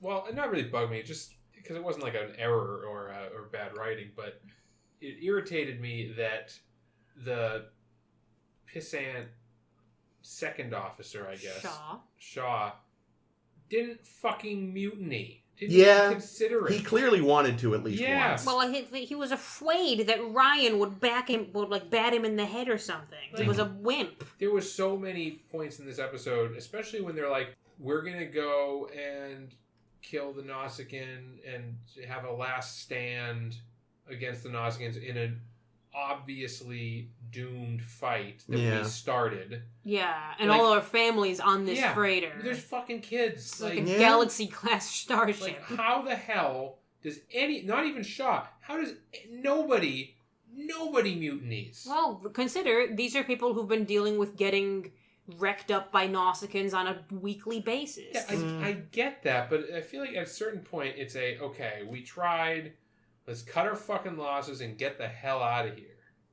Because these Nausicans are not fucking around. Let's give them the prisoner. Get them the fuck out of here. That just means they're going to get attacked again. Yeah, they'll get attacked again, but it sounds like the Nausicans, when they attack them, aren't attacking them to kill or hurt them. They're attacking them to steal from them. They don't even seem to take everything. They just take some and leave. Yeah. I'm kind of picturing it now like, I can't remember the title, but I think it's the first time that Lur shows up in Futurama. And President McNeil is like, we will not give in! And then Zap just puts him in a bag. And you kind of wait for Johnny Sweater Boy there to just put him in a bag and shove him in the Nausicaa and say, he's all yours. Here's some dilithium. Nope, that boy Please had no leave. spine. Because he was the kid from Aegis Arcana. No fucking spine on this kid. It's because he's so thin. Here's why it should have been the Orions, because what the Orions would have done in this situation is they wouldn't have robbed the ship directly. They would have threatened to rob the ship and extorted money out of them. Yeah. And ran a protection racket. Yeah, exactly. Yeah, the old Mafia's classic been doing it for that. centuries. Yeah. Also, the fact that Ryan only got a reduction in rank from Captain Comatose there. Well, would have left him a man short. But there's so many people on this fucking ship. Yeah, promote a child. Promote one of them. They'd have done a better job. No one knows which one Nadine is. Just put two of the children, one is on the other shoulders, put a long coat on them. Coat, yeah. This is First Officer Vincent Adultman. Is that from BoJack? Yes. I love that guy. He's so dreamy. There actually was... Here's an act. Like, I know I've been shitting on Archer a lot, especially last week. He probably likes it though. I went on a lot of tears about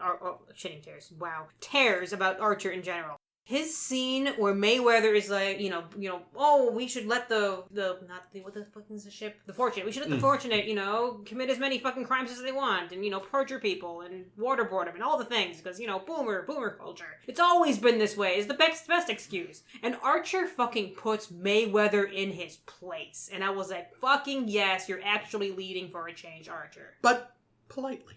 Sure. Yeah. With some cheese for Porthos on the side. Crunchy Porthos cheese. Weird.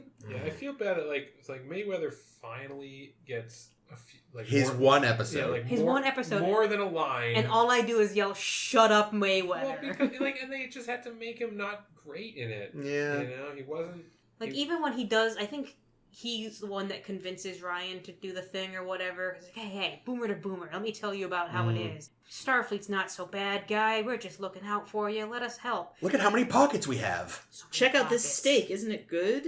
Yeah, and it's just like, but now I just don't like you anymore. Yeah. You made a good snowman once. Mm-hmm. That was all you've ever done for me, friend.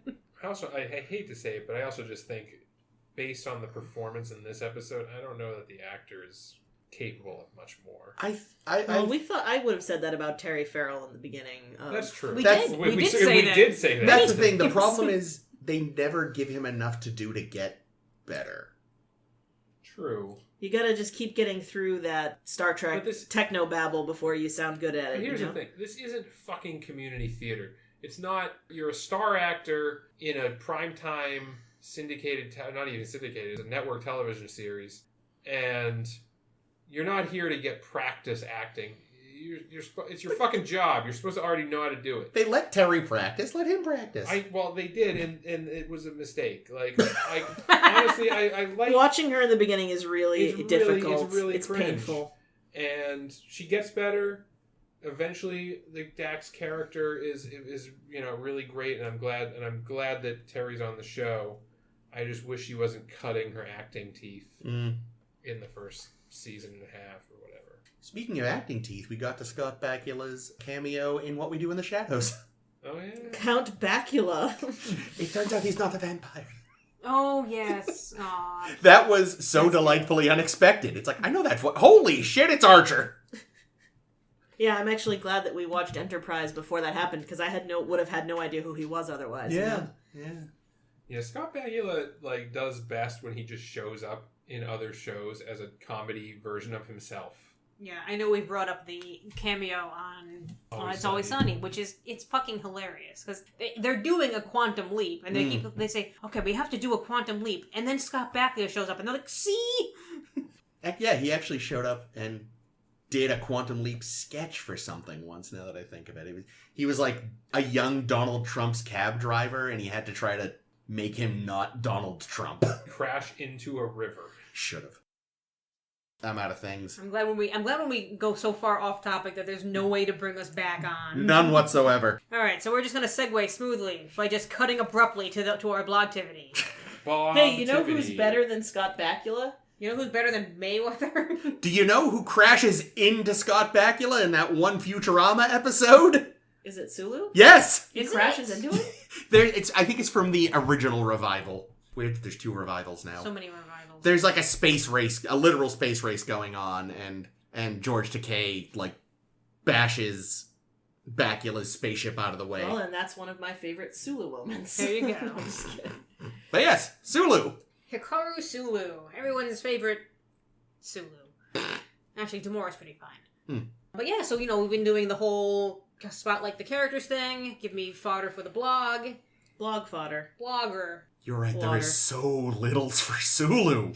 I came up with a bunch, so hopefully we've got enough. Otherwise, I'll just pad it with just other bullshit. I only came up with one thing. I got 3 good and 2 bad. Okay, I'll take it. Tell us about it. I was reminded, though, before we jump into that, it's like, oh, that's right. He kind of vanished for a while to film a movie, didn't he? Yeah, when he was off doing... Green Berets, I think? Yeah, that sounds right. But Jake, you said you had something. Yeah, okay, so do we want to start with the tops? Yes. All right, my tops are saving Kirk and really the whole Enterprise at Kittimer. Fly her apart, then. Yeah. That's a good line. And he delivers it brilliantly. He does. What's the line? Fly her apart, then. When he's trying to get the ship to go faster, and they're like, we'll fly her apart. Yeah, he's fucking loyal, despite how shitty Kirk was to him all the time. Was he? No. I think you're confusing Shatner. I was assuming that off-screen Kirk is just Shatner. Yeah, so seems right. My next top moment for him is a stroke of ingenuity. When he's freezing his nards off while Kirk is off fighting with himself. He could have just given in and died like he probably wanted to. But no, he got out his phaser and he made some fucking phaser rocks. He did. He was cracking jokes the whole time, too. Mm-hmm. Yeah, but my specific moment is the phaser rocks, because I always love phaser rocks. Phaser rocks are great rocks. And then my third and very best moment. The very best. Star Trek 3, 2 words, pimp cape. That cape. I'm sorry. We dubbed that the to-cape. The to-cape. Yes. That's good. I thought you were going to say 4 words. Don't call me tiny. Well, I mean that's. Or is that its own moment? That was actually the pimp cape talking through him. Yes, and then with a little swish. Yes. The swish is beautiful. So my 3 are the same that Jake just. No, I got different ones. Yay! I got doing a countdown. Yay! To Doom. What a stone cold badass. 2, learning to fly a Huey. They just passed. I was like, well, yeah, of course, he's a pilot. You hold the fuck on. Was that the thing in the voyage home? Yes. Yeah. It's like, that's just because he can fly a 24th century starship doesn't mean he should be able to fly a helicopters are fucking complicated machines. He's used to shit with anti-gravs and all these advanced engines. This thing wants to fall out of the sky. Helicopters are terrifying. And he's just like, this is fine. In a couple days. I still wish we saw the scene of him either convincing someone to let him fly it, or stealing it, or whatever. He stole it. Seduced a guy. I don't know. All of the above. I mean, he bought it. I mean, he had what, $20 for whatever glasses, they split up for the glasses. he certainly didn't buy a helicopter with $20 or No. rent one. So he clearly stole it. Yeah. And But we saw a scene Thought you were gonna of say- him talking with someone from that company at some point. yes. That man is dead. Or he got a job at the helicopter company. That's good. That's my favorite. I like that version. And 3, he helped care for Beauregard. Yeah. Aww. Beauregard. He was one of Beauregard's keepers, along with Janice Rand. Beauregard was one of my moments. Really? Yeah. Sorry. Botany Sulu. You can't say sorry for that. It's good. Yeah, you don't have to be sorry. I feel bad for stealing it. You didn't steal it. We're allowed to overlap. That's fair. Who's next? You? You already started. Guess Go I'm for it. going. Beauregard. Was that the man Beauregard. trap? It was the man trap. It was. Nice. I really liked when, during Space Madness, when he was musketeering around. I like that too. I don't, on the other side of that coin is him harassing Uhura, which is obviously not good. He's space mad, though. Yeah, I know, but, Shatner was split in half by a transporter. We still don't think him being rapey towards Rand was acceptable. True. Yeah, but that's also because it was specifically explained in The Enemy Within that it wasn't drunk Kirk or, impaired Kirk. It was Kirk. It was the naughty half of Kirk. Yeah. And, I know this one doesn't count, and Ames will get mad at me because it's sort of a joke. But Doesn't have to make the list. We'll since, see. Since he knew how to spell Melvar, Yeah. pretty impressed by that. That is a good joke, though. Yeah, anything in the Futurama episode, not canon, but still delightful. How about that time he showed up in Family Guy to say, "Oh my"? What's George Takei's greatest achievement is so he's well known. Oh my is his catchphrase. But that's wild because he never actually says it. He never actually says it, and you know who does? You know whose dying words are oh my? Someone's dying words are "Oh my." Oh my God, you're right. James T. Kirk's Yep. last words in Star Trek when he dies are oh my. In Generations? In Yeah. Generations. I never thought of that. Yeah. Wow. Sulu does it better. Also, Yes. Even if he doesn't do it. just since we're talking about George Takei right now, 2 things real quick. One, related to Caitlyn's thing, they originally wanted him to just run around with a samurai sword. He's like, guys, come on. Mm-hmm. And they're like, all right, fine, what do you want to do? He's like, I want to be a fucking, Three Musketeers fencer. And they're like, fine, whatever. Jesus. Not wanting to be a stereotype. Fucking uppity. But also, jerks. really leveraging the roast of William Shatner to put himself on the map. Mm.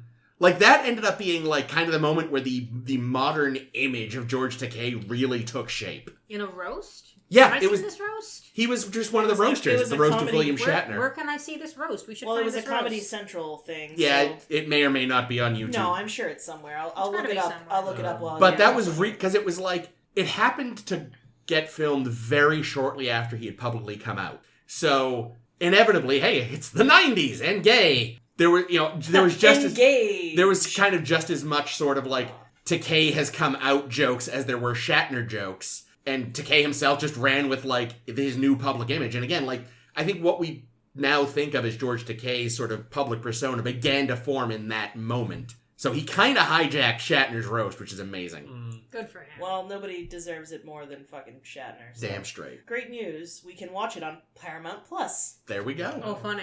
Also, that's how I 10 learned. forward? 10 forward? We have other 10 forwards we need to discuss. But First. It's also because of that I learned how to pronounce his name. Sulu? Takei. Okay. I will not give away the joke, but Okay. Jesus Christ. because Well, you then haven't don't- seen then- it. Well, then don't. But continue talking. that is before that I had called him George Takai, like a lot of people did, and he corrects people in a very amusing manner. Great. I have some spare moments for Sulu. Wow. Oh, you haven't gotten your tops. Yeah. Well, those were... You've named all my tops already, so Oh, I'm sorry. already in the spares. Fair enough. Just because I need to fill out the list. Woo! Thinking about vegetables in the slaver weapon to throw off the Kzinti. Mm-hmm. You remember Was TAS that stuff, and I do TAS? not. That was a TAS episode. It was the one that was only Sulu, Spock, and Uhura, which we thought was hilarious. Huh.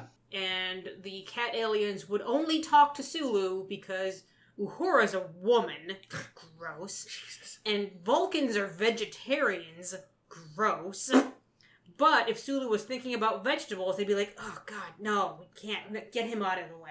Funny. Get all of them out of What here. a dumb fucking show. What a dumb fucking show. No, it was great. Here are a couple actual good things. He manually shuttles the shuttle into the barricade in the Final Frontier. Oh, yeah, he does. Which was some good Sulu flying there. That movie's showing up a lot in these for some reason. There are, like, surprising Moments, yeah. good moments in the Final Frontier. Like, I think it's come up in almost every single one of our We need to revisit that movie. Maybe it's not as bad as we thought. I would love to. I love that movie. I know it's not actually good, but I do love it. I love Cybok. Neat.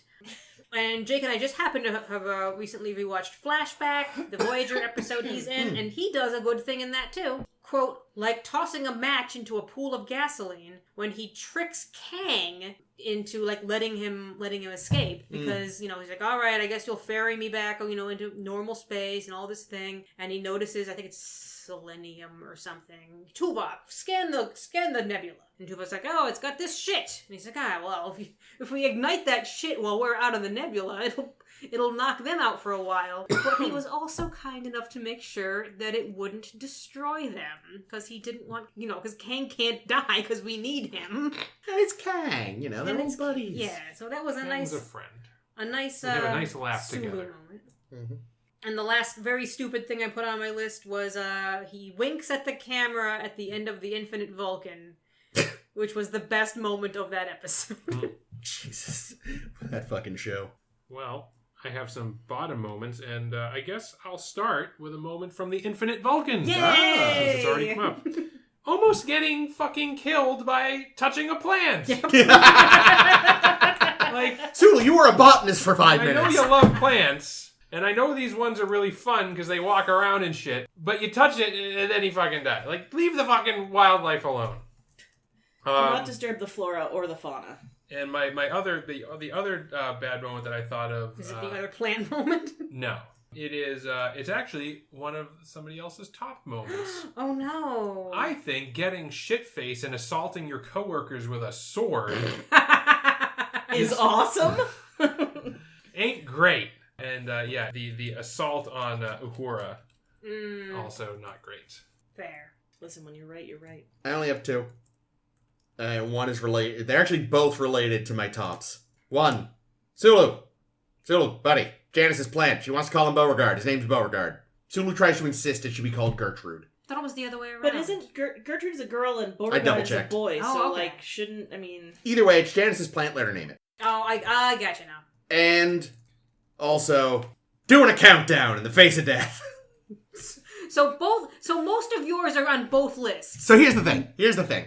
Well, no. See, helping care for Beauregard, good. Trying to change Beauregard's name, bad. Countdown's on both. But the thing is, as an individual, counting down in the face of death, that's so cool. Everyone around him, dude, shut up! There's also, in that episode, it's very stupid. Because they actually cut one of Balok's lines. Like, Balok is supposed to say, 1 minute. So Sulu says, 1 minute. And then Balok would say, 1 minute remaining. And Sulu says, I knew he would. Because he said, because Balok said the thing he just said. Yeah. But they cut that Balok line. So now it's just Sulu saying, 1 minute. I knew he would. And it's stupid. I forgot about that. It's real stupid. I did find the clip of the freaking out crewman going, he's doing a countdown, though, and that was amazing. And I could see from everyone else's perspective, like, Sulu, could you keep that to yourself, maybe? It's great that you're a badass in the face of death. The rest of us want to face death our own way. I mean, Bailey was also going out bonkers, of yes. control. But even, I think... Sulu was doing his job for him in that scene. It's a stupid job. Someone's gonna fucking do it. But even later, Counting even Scotty is like, okay, at one point. Oh, boy, he's got a fascination with timepieces. Or something. Is that like some kind of weird euphemism for masturbation? Let's go with sure. No. Why would you do that? You're up. He assaults Uhura when he's crazy. He assaults Uhura again when he's a bad man on the bad world. Oh, yeah. And, Killed a guy to get his Huey. Other bad Sulu moments? I got a bunch. I bet you do. I bet you do. I don't really. I feel bad, but I feel like we sort of said this last week. I don't feel like he ever does a lot that like drew my attention in a big way, and I don't know if that's my own bias or the bias of how the show was written and made, or if it's just like Star Trek TOS was the fucking, Shatner, Spock, and Doc show. So, like, a lot of the background people didn't get as much stuff. I don't know. Yeah, the thing, like, I was able to think of so many, like, fun Sulu moments. I really couldn't think of many where I was just like, eh. Yeah, I think the thing about Sulu is, and I think we'll find this with the other characters as well, is, like, there's not a lot of standout, like, moments of, like, him doing awesome, amazing stuff. They're there to prop up the three mains. Yeah. And that's it. But the thing is, and like most of Star Trek, the whole show is just competence porn. It's like... I feel like I've heard that before, but I forgot, and I love that expression because it makes perfect sense. Yeah, like, look at how good these people are at their jobs. And that's the thing, like, Sulu is just really fucking good at his job. He gets it done. There's plenty of times when he's just like, he's put in command of the ship, You hit upon it. That's the one unique thing Enterprise has, is that it does follow through on. Everyone's an idiot. Yeah. Mm-hmm. No one is fucking competent. Yes. Fox may be competent, but he's just such a deplorable person that we don't give a shit. Is that Malcolm? No, Phlox. Oh, Phlox. I thought you said Fox. Fox. Yeah, I don't know. I was really confused. It does seem like something that Malcolm would do. Like, I want a new nickname. Code name call Fox. Me Fox. He would. That's very Malcolm. He definitely would. And then he would describe to you how the fox is like an incredible killing machine and... Meow. Meow. In my country of England, where we talk Australian, fox hunting is a way of life. Oh, and God. Foster's is Australian English for beer. Throw another Phlox on the barbie. That's not a phase pistol. This is a phase pistol. No, literally, you gotta get... That's the old one. Here's your phase pistol. Yes, everyone gets phase pistols. Here's some more Sulu moments. Yay! Or boo. Boo Sulu moments. Boo earns! He runs away from a samurai in shore leave. Bulu. That's fair, he was unarmed. He could have found some arms. I mean, everyone was being attacked by crazy things in shore leave. That's where Kirk fought, Finnegan. No, Finnegan. Jamie. No, Finnegan. Flanagan? Finnegan was his rival from the you're academy. thinking Finnegan. of Finny. Finny was the guy that he tried to murder. What's with Kirk and people whose names start with Finn? He just really hates the fucking Jimmy Irish. me boy. But he probably is! Isn't he Jewish? Shatner is, but Kirk is a largely Irish surname. That's true. We don't... He's a self-hating Irish. Would he consider What do you himself want? Irish 200 years after having lived he's in from America? Iowa. He only works in space. Sorry, go on, Ames. Anyway, there was a weird thing in The Way to Eden in which he almost got interested in the hippie shit. Oh, yeah. A lot of them did, though. Yeah. Like, well, Chekhov mostly just wanted to bang yeah, one of them. Chekhov wanted to bang the girl one. One of the great things about Chekhov that we'll be talking about in a couple weeks. Yeah, because he knew her already since before she was a hippie thing. Oh, yeah, that's right. That's right. I forgot about His that. hot blonde girlfriend. Yeah. Originally, it was... Yeah, that's right. Originally, it was going to be Doc's daughter. Then they said, fuck that. It's Chekhov's ex. It could be both. I would love that scene. Look here, you rusky son of a bitch. You touch one hair on her head, and I'll shove you in the finny tube. Yeah. I can't impersonate Doc, but you get it. Oh, is that who that was? Somehow. Is that who that was? Chekhov has gotten gruff. A couple Nuclear more. vessels. Couple more just for fun. Oh, God. In The Magics of Magus 2, doesn't he magic himself up a bunch of women? Does he? That sounds like something that happened. He magics himself up a bunch of boy. women. Didn't he just borrow some woman from Bones? No, Doc shows up with some at the end of the shore leave planet, and his girlfriend eyes him like, what the fuck? And he's like, oh. Hands him off to Sulu, who just the biggest grin. And that's where Demora came from. Which one? Who knows? Yeah. I mean, that they were just fucking holograms. No, they were plant robots, just like Doc was after that. Forever and ever, amen. Can they get pregnant? Listen, Pregante? Trick got pregnant from a playing in some sand. So anyway, There we go. two more quick ones. He doesn't notice any of the plants in this side of paradise after he specifically says, I'm here to look at the plants. Don't they like hove into view threateningly too? One of them turns and looks at him. Listen, space cocaine is a hell of a drug. I mean, he does get blasted. Was he one of the first ones that gets blasted? Yes. Blasted Absolutely. meaning shot or drunk? Both. Both. Shot and then drunk Oh on, my God. on happiness. I gotta rewatch TOS. Oh boy, there's so much camp. Here's the last thing. It's not from TOS. It's from the movie, and I gotta give Sulu guff about this. Using a ceramic teacup on the bridge just so it can break. Yeah, Idiot. He did that on purpose. What a fucking Metal drama cup queen. all the way, friend. And here's the thing. Captain Fancy Baton, he didn't have a little end table for his little dainty teacup. He had a fucking chair with fucking leg clamps on it. Yes, he did. And a cup holder. That's For his teacup? That's the rule. If you're the captain of the Excelsior, you have to have some kind of fancy accessory. Mm-hmm. Fancy Baton went with the baton. Sulu went with the teacup and little tray. Because he was too classy for that stupid crop. Yeah, well, it's also Bad like, choice, Sulu. I guess Picard drinks from a glass teacup. In his quarters. Well, in his He doesn't. regular- Well, he doesn't bring those things onto the bridge. Well, that's just because he doesn't want to be seen consuming anything in front of the crew. That's the thing. That's the thing that What does did that mean? not carry over from TOS that I sort of wish had. Just randomly. How many times have they just brought coffee on the bridge? Like, why aren't they just sitting there, just like, yeah, I'm thirsty. I'm up to. What's wrong with bringing coffee onto the bridge? Why is he like Worf, like eating a hoagie at the fucking tactical station, squirting out some mayonnaise? He has to like wipe it off. It's a warrior's condiment. Really Something happened to Chris. tense standoff moment. There may be doom. And he's very quietly here crinkling.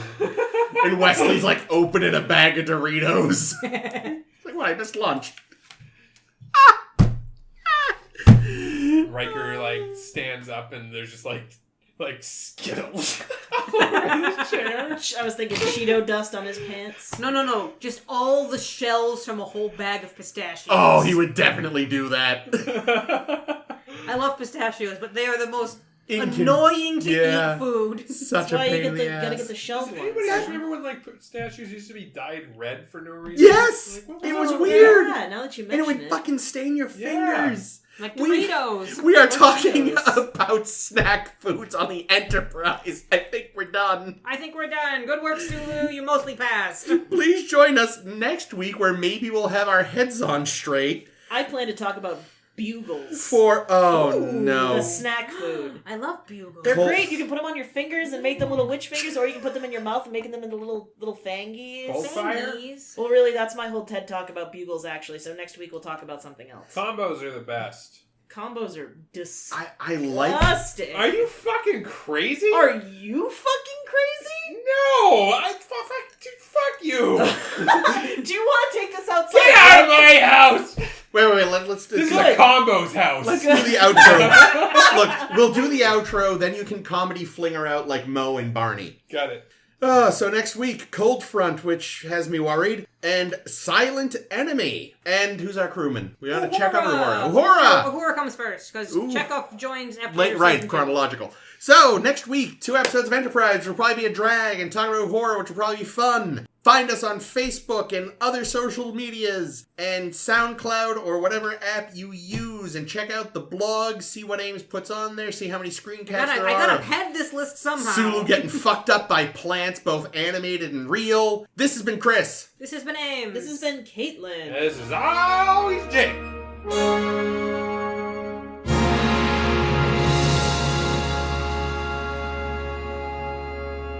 Yo ho! Ho ho. Yo ho ho ho. Pirate Santa Claus. Excellent. Perfect.